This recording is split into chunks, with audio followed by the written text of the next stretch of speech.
We're rolling. We're rolling backwards. Oh, no! No need to panic, Fraser.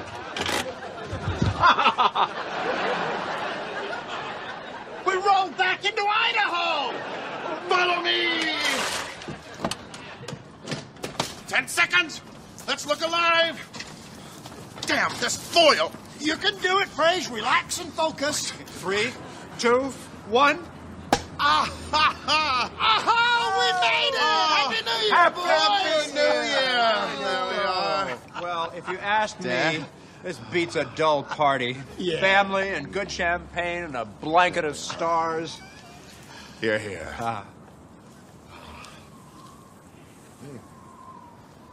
You know what? I think this calls for a song. Should old acquaintance be forgot and never brought to mind? Should old acquaintance be forgot for old lang syne?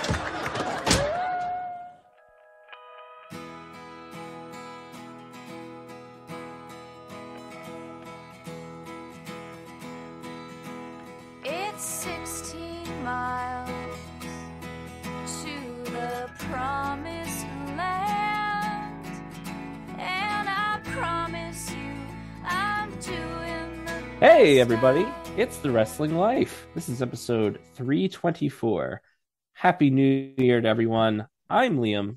I'm Ethan. Happy New Year, everyone. That's right. And Ethan, when I think about the year that was 2022 and all of the polls we have to read off and discuss this week, I just think that there is so much to talk about. Yes. So many things that we can't talk about. That's right. Right here on the first and the only wrestling podcast. So as we do every year now, it's a tradition unlike any other here on the show, Ethan. We do some polls. I try to break it down with like semifinals where I do multiple polls for one category. So we get a bunch of names. I still forget names and matches as evidence when we get to the best match poll. There's like a glaring omission when I was looking back at this that I missed, but that's part of the fun sometimes. It's just you pointing out to me ones that should be in here that aren't in there. So we will get into our polls. We have best wrestlers for men and women, best tag team, best talker, the best show of the year, and the best match of the year. So as is tradition on these types of shows, I will read a bunch of names and Ethan will reply with some affirming. Yes. There you go. Sounds. Ah. So we will get right into it here, kicking things off with the first category, one that Ethan will have no strong opinions about. It's the best female wrestler of the year. What? We have Bianca Belair defeated in the finals. She defeated, and I try to space these out. Like I need to get better at like seeding these polls probably. But the semifinals led us to a final of Bianca Belair, Starlight Kid from Stardom, Britt Baker, and Liv Morgan. The Big Four. The Big Four, as you would call them. And Bianca Belair won. Other people in the category like Becky Lynch, like Syuri, Toni Storm, Taya Valkyrie, Mandy Rose, Camille, Jamie Hayter, Asuka, Jordan Grace, Roxanne Perez, Thunder Rosa. Lots of names. Bianca Belair as the best female wrestler of 2022. Yay or nay? She might be the biggest star out of that group. They do a pretty good job booking her. She doesn't do a lot of jobs. She held the title the whole year. Or she won it from Becky at WrestleMania. Yeah, Becky was champion coming into the year. That's right. And Becky went away, and Bianca had no challengers until Becky came back. Yeah. Yeah, I don't really have a problem with that. Like, as far as who had the best, I don't know, star-making year, like, I think there's good. I mean, Britt Baker is presented as one of the biggest stars, if not the biggest star in AEW. She gets more promo time than anyone not named Jon Moxley. Protagonist of the women's division. Yes. And Tony Storm and Jamie Hayter, you could argue in different ways, had really good years. Mm-hmm. Tony had a lot of good matches on TV every week and was kind of the focus of the division. After Thunder Rosa fell down an elevator shaft, was never heard from again. She's coming back this year for sure. Yeah, and Jamie Hayter got herself over organically, and they had no choice but to put the title on her.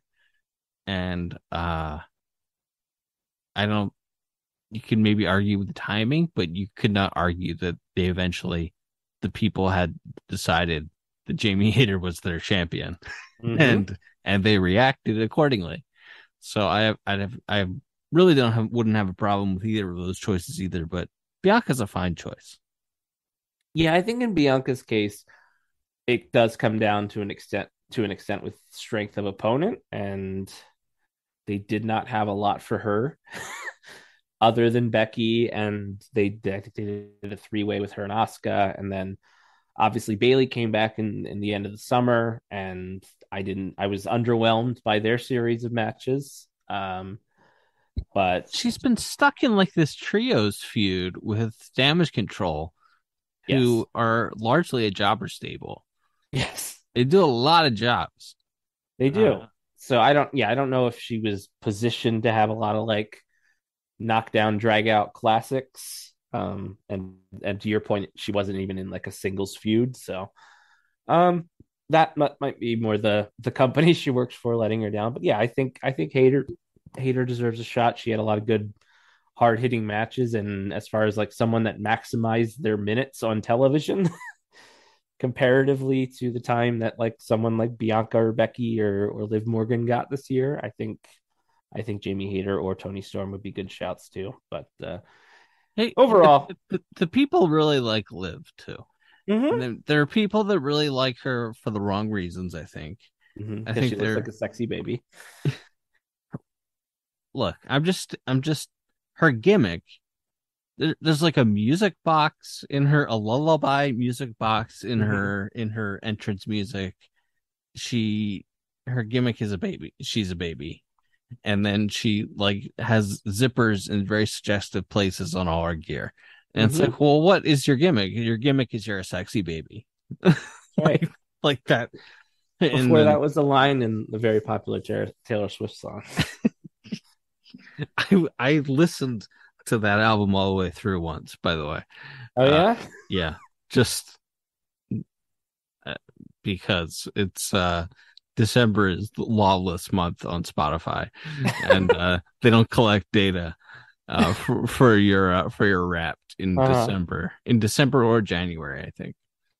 But maybe it's just December. But anyway, yeah. But Liv Liv kind of faded it at the end of the year. Was my point. Yeah. Worth noting who wasn't even like a thought in this ball. Ronda Rousey, who has been champion since the month after WrestleMania. Bad year. Bad year for Ronda. Yeah. Well, turns out she has really bad instincts when it comes to pro wrestling, Mm-hmm, and mm-hmm, she works really hard in her matches. She works hard. mm-hmm. Not a very not very good instincts. Shouldn't be a heel. Isn't very good at being a heel. She is both profoundly unlikable in some ways, but also not good at being a heel. It's kind of a fascinating conundrum they have Also an there. extremely natural baby face. Yes. Yeah, it's a bit of it's a land of contrast. But, moving on, yeah, I think overall Bianca solid choice. Not I don't disagree with it at least not strongly enough to really make a case for somebody else. So from there, we will move on to our best male wrestler of the year, and John Moxley defeated in the finals Roman Reigns, Seth Rollins, and Kazuchika Okada. Other people in the various polls, we had CM Punk, Will Ospreay, Cody Rhodes, Braun Breaker, Konosuke Takeshita, Hangman Page, Nick Wayne, Sheamus, Josh Alexander, Speedball Mike Bailey, and Dax Harwood. So John Moxley as the male wrestler of the year. Well, he's pretty over. Mm-hmm. He's real over. I would like to see him have more than one type of match. Okay. I think he has one type of match all the time, and it's good if you're into that. I would like to see him mix it up once in a while and do something that is not like the bloody brawl match. But hey, he has his tastes. I have mine. Um, You both agree about. Never mind. what? Moving right along. He is one of the most pushed guys on the second biggest, maybe the most pushed guy on the second biggest wrestling show, Mm-hmm. in the second biggest wrestling company in the country. So it's hard to argue with that. But I would just personally would like to see him have different kinds of matches. Yeah, I would describe him as he has the case because of the sheer quantity of good television matches that he had this year. This poor guy, he's wrestling twice a week, every week. Yeah, like there, and he had a real tough schedule like that. I remember in WWE, like him and Cesaro were always like the top two names that wrestled the most dates for them every year. Yeah.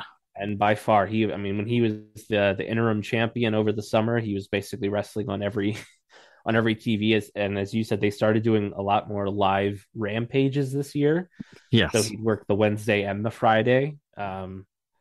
So yeah, I mean, just again, sheer quantity. I think he has a case. I don't know that anyone had more good matches than him just because of how often he wrestled on TV. And he had some some really strong performances, a lot of good promos and stuff along the way. I mean, elsewhere on the list, Roman wrestles 4 times a year now. Right. So like he's the biggest star in this poll for sure. Mm-hmm.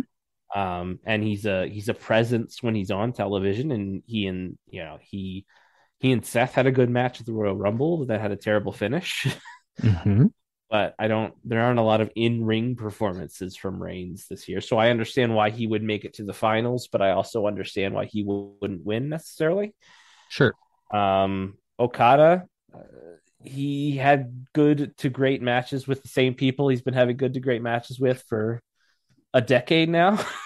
Yeah. So I mean, again, we talk about the sameness of Moxley's style. It's like, yeah, he had great matches with Osprey. He had great matches with Naito. He wrestled Shingo a couple times. He wrestled Jay White. Like, all good. Some of them great, but all matches we've seen a lot. So Yep. it's hard to, I think, get excited about him in that way at this point. And then, yeah, the rest of them, it's kind of a grab bag of a name. Sheamus had a really strong second half of the year. Sheamus becoming a work rate guy in 2022, not something I had on my bingo card. Yeah, pretty wild. And we'll talk about him a little bit later, probably in the match of the year polls. But yeah, he had a really strong second half of the year. That unit, well, him and Butch, Ridge, my good friend Ridge Holland doesn't add a lot to that trio, but Your boy Ridge the Fridge. that's right. But he is but yeah, I think Sheamus had a good strong second half of the year. A lot of people sing the praises of Josh Alexander. He wrestles for Impact, so I couldn't comment. I've seen him occasionally. Punk when he was healthy. I mean, he had the dog collar match with MGF. I liked the match with Hangman. I liked the last match he had with Moxley before he self-destructed. But probably an incomplete grade for him as a wrestler of the year candidate. It's kind of hard for me because I'm always working during AEW shows, and so I'm not able to like study the matches, and they don't really have a way to easily go back and watch them a second time, Right. especially the pay-per-view matches. So it's hard for me to really say. But I was always a little underwhelmed by this run of Punk in the ring, but maybe that's not fair. I mean, I don't. Yeah, again, I think it depends on he developed a style that I think was different than his style in WWE, and he became more of a gritty vet, a la a kind of a similar style to I think what Moxley works, and um, yeah, like I said, I think the bloodbath with MJF was really great, but he did miss a good portion of the year, so I think it was hard for him to get there. But yeah, I think like I said, for the sheer quantity of matches he worked, and for being all over these shows, coming off of a very public breakdown where he had gone to rehab, Moxley just came back and hit the ground running and had a very good year. So I don't have any problems with him winning this award. He and his wife are also supposed to take 8 weeks off. And Mhm. instead, they're like, actually, we're going to make you the champion. And we're going to sign your wife and bring her to work with you every week. And also, you're the champion and you're going to be wrestling twice a week every week. Yep. He got the opposite of an 8-week vacation. Good company, man. Clearly. I hope he's well compensated, is all I can say. He did sign a new deal this year that included like a path to post wrestling or something, like that he'll have a role and a salary there, and hopefully healthcare once he's done wrestling full time. Like he and Jericho both took on like official coach roles after the Elite Punk incident. When Tony was looking to shore up his inner circle, I guess. So hopefully he has a path to a less bump focused life in the next few years. And and on that note, we'll move on to our third category. Yes. Thank you. I was waiting. Yeah. That's how I know I'm done. But we have our third category, which is best tag team, and this is probably the biggest upset, or at least I wasn't expecting them to win. Maybe it's a recency bias thing. The Acclaimed beat the Usos, FTR, and the Young Bucks in the finals. Those three teams and the Acclaim triumphed over other teams in the semifinals like Aussie Open, Swerve and Keith Lee, the Briscoes, the New Day, my favorite Jeff Cobb and Great O'Khan, Damage Control, Pretty Deadly, my actual favorite, Motor City Machine Guns, Jurassic Express, and Violent by Design, which I believe is also an Impact stable. Yes, I just picked a name. So yeah, the Acclaimed had a heck of a last quarter of 2022, but I don't know if I would necessarily say I would name them the team of the year, but they're the team of the moment for sure. They're really over. They're the most over of all of those teams, I think. I agree. FTR, as much as that might hurt Bald's feelings, I think as much as he came out with a boo-boo face when he had to put them over on TV at the start of December. Look, man, their contracts are going to be up in the next 6 months or whatever It's probably time to start dropping some titles and do some jobs if you're on the way out of the territory. Like I would think they would understand this. You'd think. Are we sure they're leaving the territory? I'm pretty sure they're leaving the territory. I mean, the more FTR Bald suggests they're leaving the territory, the less I think they are. It's fair. Because that's the type of guy he seems to be. Yes. But very much so. So the more they hint at it, Bald is starting a podcast now with Conrad, I believe. Sure, why not?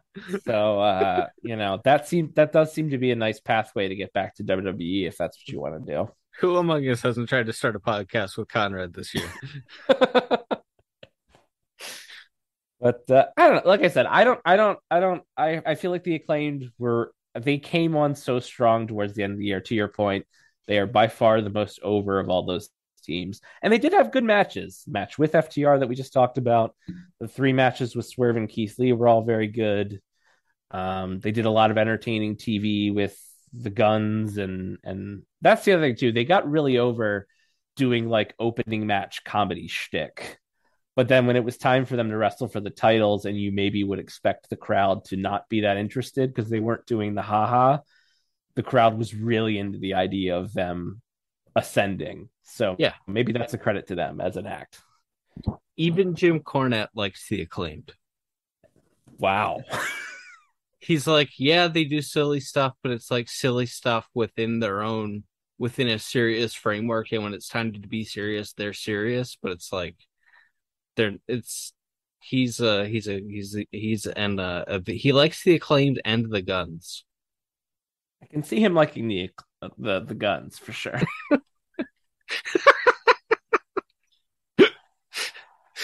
That's more than fair.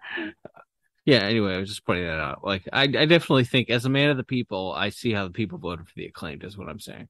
Yeah. Usos, they've been the champions all year. They've had a lot of matches. I don't remember any of them. I remember they had one with the Street Profits that went like 45 minutes that I hated, that everyone else said was great. But I'm sure they had good matches. FTR definitely had good matches. They on the other hand maybe had the really great first half of the year.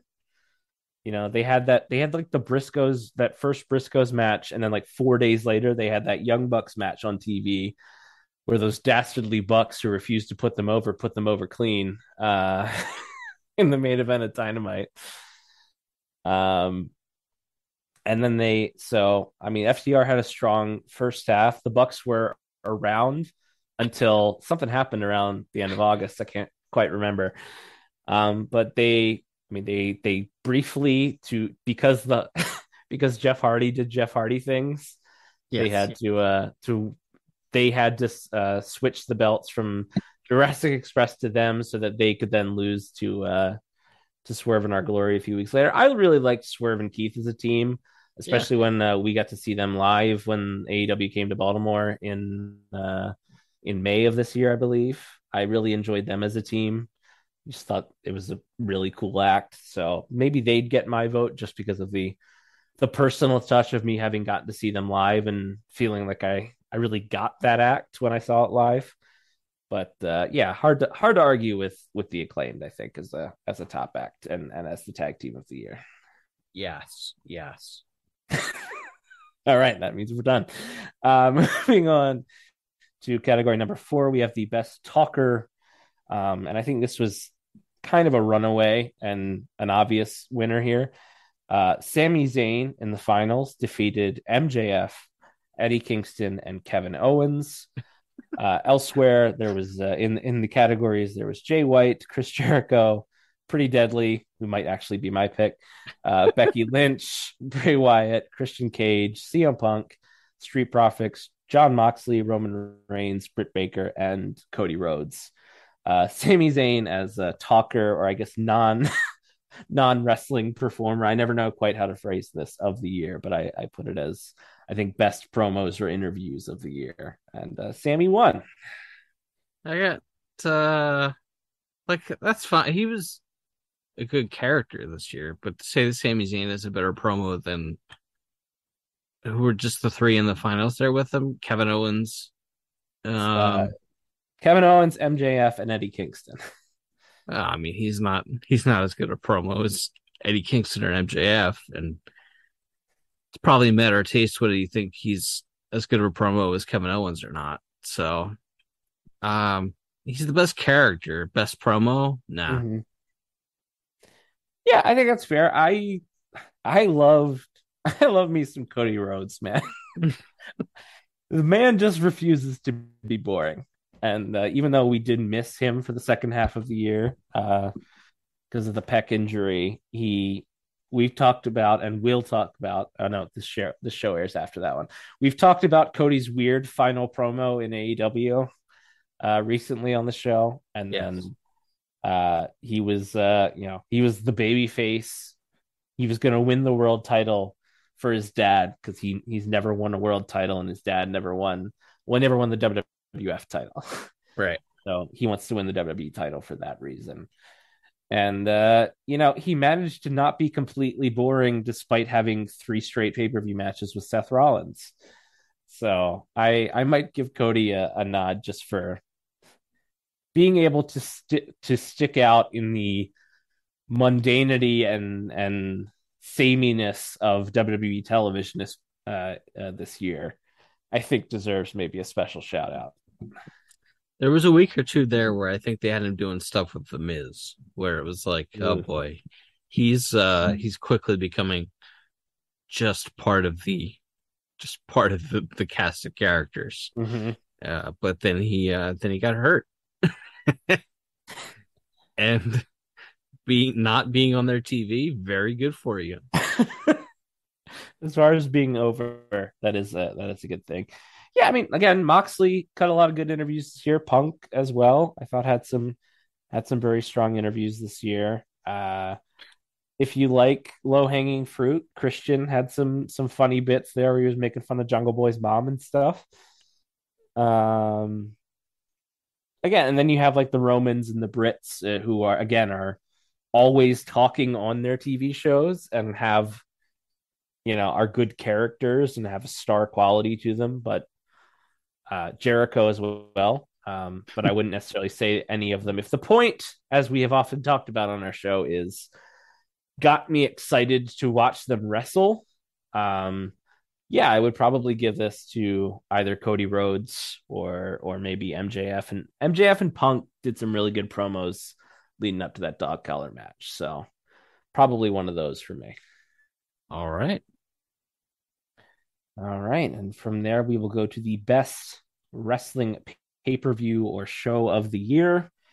And in the finals, AEW and New Japan's Forbidden Door defeated, I don't know how this made the finals, Impact's Hard to Kill show, the Stardom Grand Prix finals. And people were ripping you, Liam. I really think so. So many Impact things. I mean, it's my fault for putting them in the polls at all. But again, you're trying to make 4 polls with 4 options in each poll. You get to the point you're like, I don't know. Let me think of something weird to put in this one. But anyway, Forbidden Door defeated Hard to Kill, the Stardom Grand Prix finals, and the first night of WrestleMania 38. Elsewhere was the second night of WrestleMania 38, the 2 nights of Wrestle Kingdom, All Out, Death Before Dishonor, the G1 Finals, SummerSlam, Supercard of Honor, Hell in a Cell, Capital Collision, Revolution, and Double or Nothing. So Forbidden Door as the show of the year. What say you? I know people did like that program. Mm-hmm. All I remember is Adam Cole getting hurt. So that was bad. So I don't, like I said, I'm probably not the best one to ask about these AEW shows, but I liked night 2 of WrestleMania with Johnny Knoxville and Sami Zayn, the greatest wrestling match of all time. Beautiful. And the Mr. McMahon and Pat McAfee spectacle. The worst wrestling match of all time. Yeah. And Big Bob Lashley and Omos had a match on that show. Oh, yeah, they did. Edge and AJ Styles wrestled for 24 minutes. I don't remember that even happened. Was Charlotte and Ronda on night 2 or night 1? They were on night 1. Okay. Yeah. Night 1 was like worlds better in the ring, but as like a fun spectacle, night 2 was a really fun show. That was your sports entertainment portion of the program. Yeah. Got to see Triple H come out, leave his boots in the ring, and hug his family, except for his wife. Yeah, I know you were really rooting for divorce there. Still am. But yeah, no, I don't. The Forbidden Door show sticks out to me because of the Sting, Darby, and Shingo versus Young Bucks and El Phantasmo match. Few matches I had more fun watching than that one this year because stop me if you've heard this before, but all I have ever wanted since Sting and Darby started having real tag matches in AEW is for them to wrestle the Young Bucks. They and refused to give it to you. they refused, but they almost gave it to me here. It was supposed to be an 8-man, and then Hiromu got COVID, I think. Yeah. So it got switched to a 6-man, and it all led to the best spot of the year, which is not a category, but I'm just declaring it the best spot of the year, which was the Young Bucks hitting the double super kick and Sting no selling it and beating his chest. They super kicked his shoulders. That's right. He's a very tall fella, you know. But yeah, that show was fun. I think maybe the Tanahashi Moxley match was a little underwhelming, but also, what do you? I mean, Tanahashi is held together by glue and tape at this point in his career. Yes. Yeah, the Mania shows were good. That's the standout definitely for me as far as WWE shows go. And then honestly, like some of these shows, like I said, the Stardom and Impact ones I didn't watch, so I'm not going to be prepared to see that. You were live at that Capital Collision show. It was fun, but like I remember a lot of heels winning on that show. Mm-hmm. Like Ospreay, I think, won the U.S. title in the main event, I think. Mm-hmm. Or Juice Robinson, maybe. Juice Robinson might have That's won right. it then. And then he later dropped it to Ospreay. But like they left Okada laying. Like Big heat show. yeah, it was weird because it was like sandwiched between the Chicago show and something else. But anyway, They were going to Philly for the show I went to the next day. Whatever. Yeah, overall, I would say I will give the nod to Forbidden Door mostly for the Sting and Young Bucks interaction, but I don't disagree with you. I thought both nights of Mania were wildly entertaining for different reasons. So I think those would have been fine choices as well. I don't remember anything that happened on SummerSlam besides Bayley and Dakota and Io coming back. Bayley and Bianca wrestled, and Becky dislocated her shoulder or separated her shoulder. Oh yeah, that's right. They had a good match. Oh, and the main event was the Brock did the thing with the tractor or whatever. Yeah, correct. Okay. Yeah. I mean, that was again spectacle. It was fun. Yeah. But yeah, I think Forbidden Door's a fine choice for show of the year. And SummerSlam was, of course, the first big show after Vince died.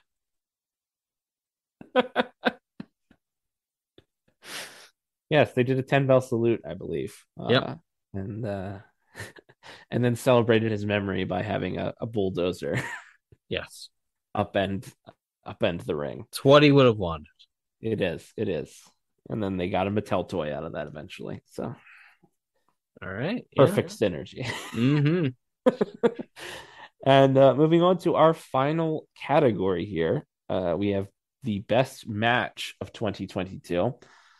And I will list the categories and then I will list the match that I think is probably my pick. And also I forgot to put in the polls because it happened on like the second day of January.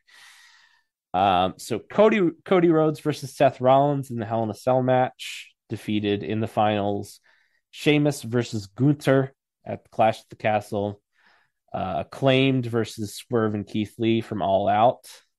And the greatest wrestling match of all time, Sami Zayn versus Johnny Knoxville. Elsewhere in the polls, there were the Briscoes versus FTR from WrestleMania weekend, Okada versus Ospreay from the Tokyo Dome, the Anarchy in the Arena, Crazy Brawl, Kyrie versus Iwatani, which is the first match to decide the first IWGP Women's Champion, Punk versus MJF in the dog collar match, Bianca Belair versus Becky Lynch from WrestleMania, Ospreay versus Takagi from the G1, and the Bucks versus FTR from Dynamite. Cody versus Rollins Hell in a Cell match of the year. It's the PWI pick to me.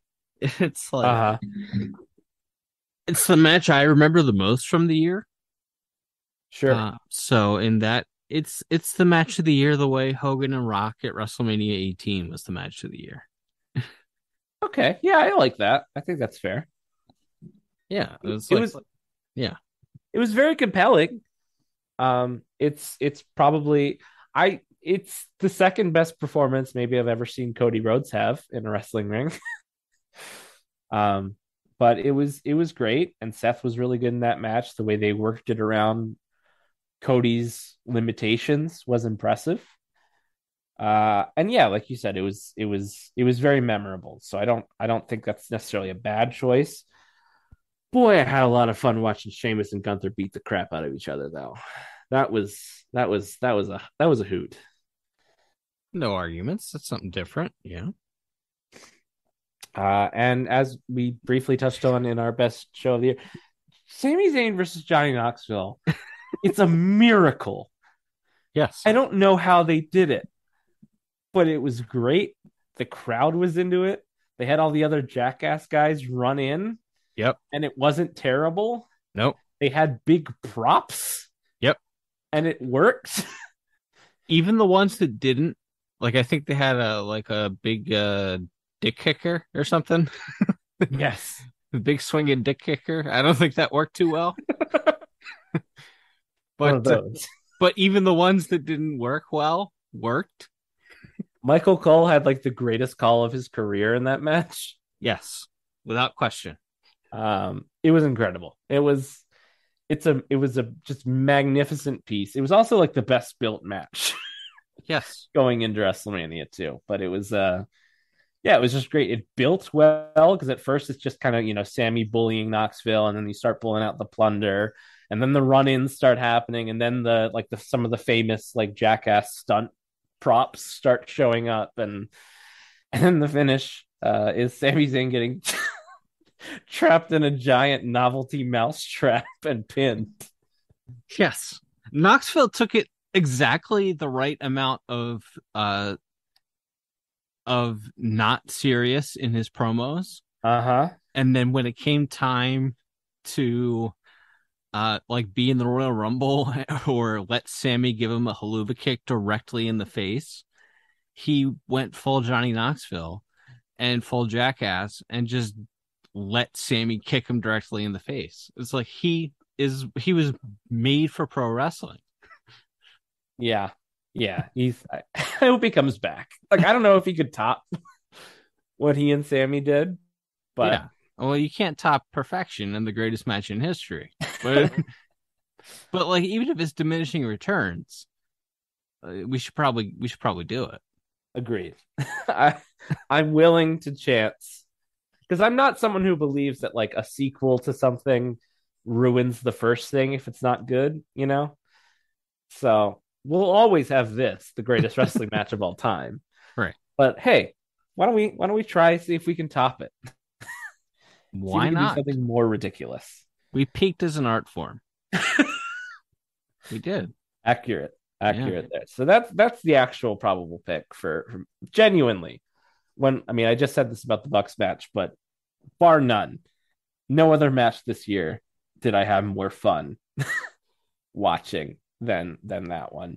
I will say, as far as regular, more traditional wrestling matches, that including one that I did not put in this poll because again I forgot about it.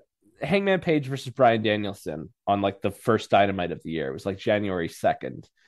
It was like 35 minutes. Both guys bled. It was a war, and I loved that match. It's probably the highlight of Hangman's title reign. Sure. It was coming off the 60-minute draw, and Danielson was playing just enough of a heel that it felt pretty righteous when Hangman finally gets his hand raised at the end there. So that would be on the list. I did really like the first Briscoes and FTR match. I liked the Bucks and FTR match too. As we just talked about, the way people got into the Acclaimed as like a top tier act was awesome and felt very organic. And it was coming at a time when it felt like the wheels were falling off Yes. in that company, and they needed a win. And so to have two guys that started out doing jobs on Dark during the pandemic rise all the way to winning the tag titles, although in that particular match they didn't, but it is what that match is what led to them winning him at the Arthur Ashe show a couple weeks later. So yeah, that match probably deserves a shout out as being an important piece of AEW building like the top team in their division over the course of the year. But yeah, it's Zayn versus Knoxville in a runaway for me. Sure. Yeah, without question. All right, and that'll bring us to the end of our polls. I guess I like to do one little like bonus wild card for you. Is there something that sticks out to you, Ethan, as like the best thing in pro wrestling in 2022? That can be like a post match, an interview, a storyline, anything in particular, other than Johnny Knoxville versus Sami Zayn, that sticks out to you as like the best thing of 2022 in wrestling for you. Way to put me on the spot. I don't gee, here, what do you like? I like nothing. I really don't like anything. I don't know what to tell you. Tell you what, when Hunter took over WWE and he's like, no, Becky Lynch is gonna be a babyface again. And they let her cut her first promo like as babyface Becky Lynch again, and she gave it like 80% of her best, Mm-hmm. and it was like the greatest thing we've seen in WWE promos all year. And it's like, oh yeah, there's a reason probably why she shouldn't be a heel. I don't know. That's just off the top of my head. I don't really have anything. No, I think that works. Yeah, I don't know. I think it comes down to yeah, it might be the Buck super kicking Sting. That might be that might be like my favorite thing in wrestling this year. I've adored I've adored Sting having this multi-year run as the stunt grandpa of AEW. So I guess Sting is my is my favorite thing in wrestling in 2022. That's more than fair. Well, on that note, I believe that does wrap us up. We've done it again. We've done it again. We've gotten around 30 minutes of content out of reading a list of names, and we are just pros at that. So I want to thank you everybody for listening, and hey, we'll be back soon when we have our next topical wrestling show. Ethan, you'll have tales from the Far East to share with us. Yeah, first time I'm ever been outside the country. Huh? How about that? Guess yeah, I never have either. What do you know about that? Yeah, so we'll have some thoughts from Ethan's live perspective on Wrestle Kingdom and whatever else. Maybe by the middle of January, WWE will start shooting some angles and trying to build to the Royal Rumble. And AEW is always going to be doing some stuff. So and hey, maybe you'll get to see your favorite wrestler debut in a new company at that show. So we'll be looking forward to talking about all of that on the next episode. But until next time, I'm Liam. I'm Ethan. And we'll be back soon with more stories from the wrestling life. Adios.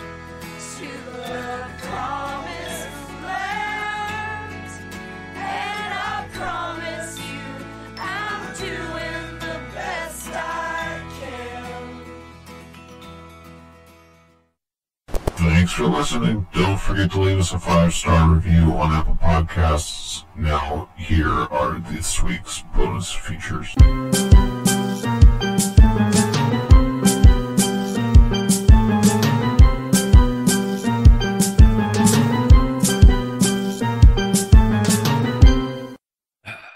Well, can't see me, but I'm tipping my cap, waving to the fans.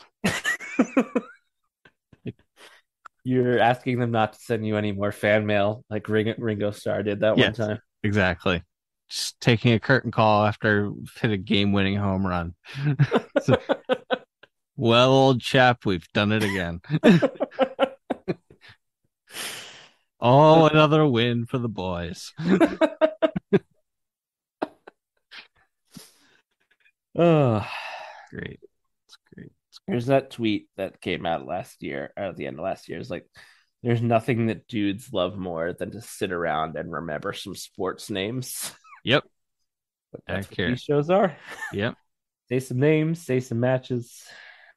The excitement, the energy, the magic is about to happen. And the man is going to do it for us right now. Let's go to the master. It is the time for Dick Clark to take over and count us down. Dick. Thank you, my friend. Now, the moment we've all been waiting for. It's coming right up. You're going to hear a roar of the crowd, and believe me, you will never, ever forget it. Are you ready? Count it down. Ready? Okay, here we go now. 24, 23, 22, 21, 20, 19, 18, 17, 16, 15, 14, 13, 12, 11, 10, 9, 8, 7, 6, 5, 4, 3, 2, 1. Happy New Year! I try to keep on keeping on.